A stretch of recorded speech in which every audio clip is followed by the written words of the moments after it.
desperately need to talk about Triage. Just for your references, Triage aired between April 11th and July 11th. I didn't see it until literally last week because I thought it was gonna be just another filler BL. Actually, this video is gonna be more of like a review, deep dive, and why you should watch it. And I'm gonna also talk about some things that I did not like. So if that's your cup of tea, let's get into it.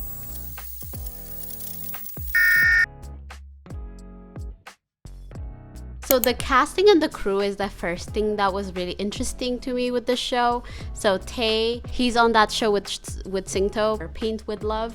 He actually is in his early 30s, so he's like an older actor. The point is, Tae plays Dr. Tin, T plays Toll, who is also one of the main characters. There's also two people that I really like, Dr. Singh and Dr. Gap, played by Tono and Oh. They're kind of newish to me. Like, I think their face is familiar, but I haven't seen any other things that they're in. The one thing that I noticed right away is that it's a mature BL, meaning that it felt kind of like Manner of Death. And I'm gonna talk about why it felt that way. It also had a little cameo for us from Manner of Death because it knew that we missed Manner of Death. Like I said, it feels more mature. The actors are so much older. And I said this when I was reviewing Ken Porsche. I think we're going into this paradigm where we have the typical formula of a BL with like younger, youthful actors, and then like a lot older folks going through adulthood and stuff. And I'm actually really liking that because it actually tends to represent much more deeper queer characters. There's so many other support characters or main characters that are fleshed out so well, in my opinion, that I was really impressed. You can tell they've done a ton of workshop, but they're also incredible actors who just got a really good script. The directing was good, the screenwriting was good, the theme song. It's a hospital show. I'm gonna go into the story in a bit. It's a hospital show. This tone is dark and somber, and I think the creators did an amazing job of kind of lifting up the color and the theme through the theme song itself. This show actually feels really dark because it is dark. The story is very interesting. I was kind of skeptical after watching the first episode. It starts as a slow burn, but then it goes fast. You're like, oh, I've heard this story before. Like, I've seen this story before. And it's really different. And especially in the context of BL, it's a completely different, it's new, it's fresh. Y'all know I love fresh stories. And I didn't think it was gonna end up being one of my favorite shows of 2022. I really mean that 2022 has been just an incredible year for BLs, so that's why I'm praising it so much. The synopsis is about an emergency medicine doctor who has had basically to get used to a kind of situation of like death because he is an ER doctor, so that's like a normal thing for him. And so this day he like loses a patient, and that day keeps replying essentially countless times until he like saves that person. But there's also the butterfly effect, or whatever it's called, where if you mess up one thing, another thing is messed up. It's like Groundhog Day in for an ER doctor, and it just feels appropriately unique and appropriately like what we needed to kind of finish the summer off. I know it's like ended in July 11th, but for me it's like ending my summer with like a pretty solid show. Should I say more? Apparently it takes the same place or in the same universe as Manner of Death. So we get some cute cameo from Dr. Boone, Max and Tool, our favorite peeps, doing an autopsy in one of the earlier episodes, which I was like, did not expect that. So that was a wonderful surprise. The show is adapted from a book with the same title. I haven't read it. It's in Thai, but I don't think there's translations for it. Yeah, I thought it was an original screenwriting, but that's not the case. The production value and the writing feels just like intricately just splendid. It does feel like very Manner of Death, and it took me a minute, but you know, one of the creators or the directors actually, I think, for Manner of Death is the co-director for this show. Screenwriting and directing is made by Thai writer Madhu and also I hope I'm saying that right. That person made Slam Dance, Manner of Death, Gossip Girl, Thailand, which I kind of want to watch because that sounds very intriguing. Chocolate, which is I think a martial arts based show, and you can tell from Triage, it's very clear. There's a lot of new elements that we haven't seen in other BLs. So I think this screenwriter seems very experimental with his work. It feels fresh and new, and I think the BL side is held by the person who made Matter of Death. I think there were moments that I was like, is this a BL? Because the BL element is like one of the things. It's not the main element, which I think is incredible. Their queerness is not the only thing we're exploring, especially in a show like this. There's so many other things that are happening. Yeah, one of the things that really surprised me about the show is the writing. The writing is incredible. It feels like writers paid a lot of attention to the details. There is a lot of details. And I mean, it probably will take you 1 or 2 episodes to just like really understand the world building that they have done, and they did an amazing job of world building seemingly complicated world. I think that's hard to do, especially when you focus on characters or when you focus on like the right pacing, because world building goes with all of those things. The characters do the world building, the pacing does the world building, so it's all intricately tied, I guess. The writing feels like it's not trying to outline or really follow the formulaic version of like what a BL should be, which I really like. I like to move away from that. I think I'm seeing a lot of writers actually move away from, or screenwriters are moving away from that. There is 1 or 2 weaknesses that I'll talk about later. The pacing feels really strong, and they're trying to build a world that's like really beautifully like being rolled out over time. There were moments that the BL element kind of gets muted, and by the BL element I mean the romance element. For instance, for Dr. Tin and Dr. Singh, their relationship development seems like it was delayed or it wasn't explored fully. So I would say that's actually one of the things that I didn't like about it, but I'll talk about this later. So let's talk about the care and the support of the characters have for each other. It's a hospital staff, and that feels so grounded in reality, how tender and loving and familial and relational they are with each other. They are well written, first of all, but also they absolutely serve us with this like authentic like interaction with each other. It doesn't feel like we're just going through the motions. Like, I think it's an indication of good writing. I really like the way the characters are not rushing to fall for each other.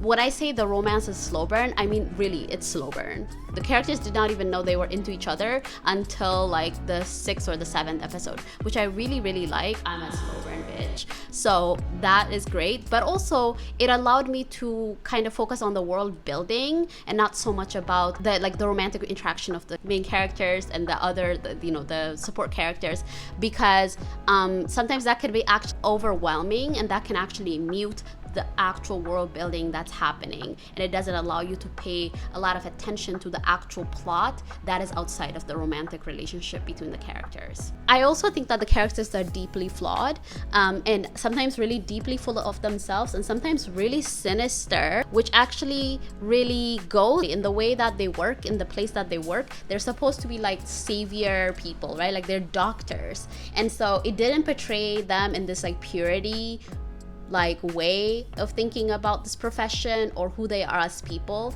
that allowed, I think, a lot more connection with the characters. They're fractured characters who have good and bad, which actually like really speaks for about their humanity. So I just really like that, like it allowed you to just explore that alongside other characters, who also getting to know themselves and others. The guardian angel character is also one of my favorite characters probably I've seen. First of all, having a darker Thai man is a very refreshing thing to watch in a Thai show, where actually like a lot of the compliments and the conversations go around about like fair skins and lightning skins, and I don't know if you can tell, I'm a black person, so I think sometimes seeing that is actually like really triggering, and it actually can prevent me from enjoying a show.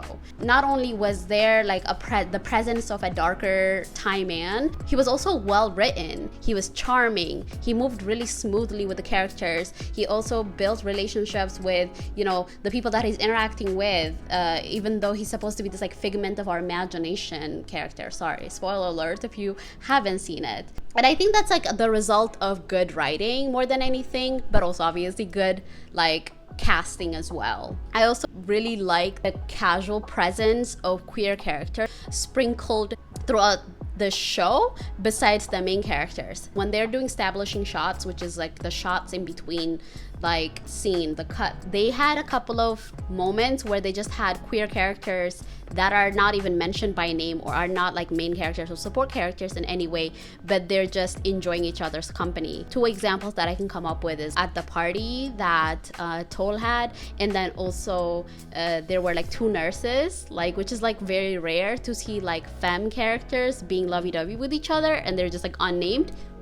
I love that. The way that it was like portrayed is that queer characters are not incidental, they are the very norm in this universe, which I think is like an incredible like shift to kind of like think about it in the way that BL has happened in the past versus like how this paradigm shift is happening for the BL industry. I love that for us. I think it doesn't also villainize, I'm saying this very generally, I think there was a character that it villainized him to the point that I was like, this is not really believable. But it doesn't villainize anyone in any unnecessary way. You would think in other shows, May, the girlfriend, who's actually a really strong character, she would be villainized in some way. In this show, that is not the case. It just portrays the issues firsthand with like a lot of dignity and tenderness. It also shows that how Toll has reacted in other instances, like, you know, when they lived through the different countless like times that a lot of spoiler alert in this video. I also want to be like fair and talk about things that I did not like. So real quick, I know like I said I liked this earlier, but there were moments like, for instance, Dr. Singh and Dr. what the heck is his name? Dr. Tin and Dr. Singh's relationship, for instance, I really liked it, but the development from where they were like hating each other or like being mean to each other to being like becoming lovers was so like fast. Almost like they ran out of time. They're like, we gotta write it down. So because of that, I felt like Dr. Singh and his partner Dr. Gap did not get the appropriate or the, I don't know, the dignity that they deserved in terms of exploring their relationship. I think you know, Dr. Tin and Toll got that a lot more, and it was done really well. And obviously after the relationship has come into fruition, it was done really well. I just felt like they could have spent maybe, I don't know, 10 minutes or something just trying to show us how they went from point A to point B. The character development of the professor and like also the guy who works with the professor, like the other doctor who basically is like the evil guy, I don't like the portrayal of just weird, frivolous evilness, because human beings don't interact in those explicitly evil ways for the most part. So I think what would have made the show like top tier, like created by the gods type of thing, is if they would have made the professors and the other doctors' desperation and turning into evil a lot more realistic. For me, they just didn't, like, they're good doctors, they're good professors. Like, what is the motivation for them go from point A to point B? Actually, they're kind of weak. Like, they're not as appealing as they could have been. Maybe it's the time that we were given to explore and really build with these characters. Maybe if they humanized them a little bit at the beginning, I would have had some sympathy for the way that they were portrayed. There was some urgency in their portrayal. I think if that was adjusted a little bit, I would have enjoyed it immensely. And I think at the end with like the, sorry, spoiler alert, this whole video is a spoiler alert. If you haven't watched Triage or concerned about spoiler alert, you should not be watching this. It just felt like, to me, the ending when the other doctor went to and the other professor, like, he died, I was like, okay, who are these like secret shadow people? But also, like, more please. Like, I need more answers, and I felt like that wasn't answered. And maybe sometimes closure is something we give to ourselves, so whatever. But those are the things that I didn't like. In conclusion, I would say that Triage is an excellent show. Why aren't we talking about it? I think it's a show that in 2022 that feels like it represents like deeply queer characters who are trying to audaciously do the right thing by each other and for each other. However, they don't have a lot of control in the way that, you know, they live their life and the way that they choose the things that they choose, and this like supernatural power basically intervening or disrupting their routine in this specific way, and really exploring how they respond to things around them. And I feel like that was done really, really well, and I did not expect that from this show. Super clear about the villainous and the way that they talk about evil existing. It's a little bit plain to me, but honestly that's all right because the show gets like 95%, so it's still an 8. And I think at the end of the day, the show tells that people are complicated and they deserve very much complicated portrayal and storytelling. What did you think? Did you like it? Have you seen it yet? If you haven't, you should definitely give it a watch and let me know what you think. Yeah, see you at the next video. Bye.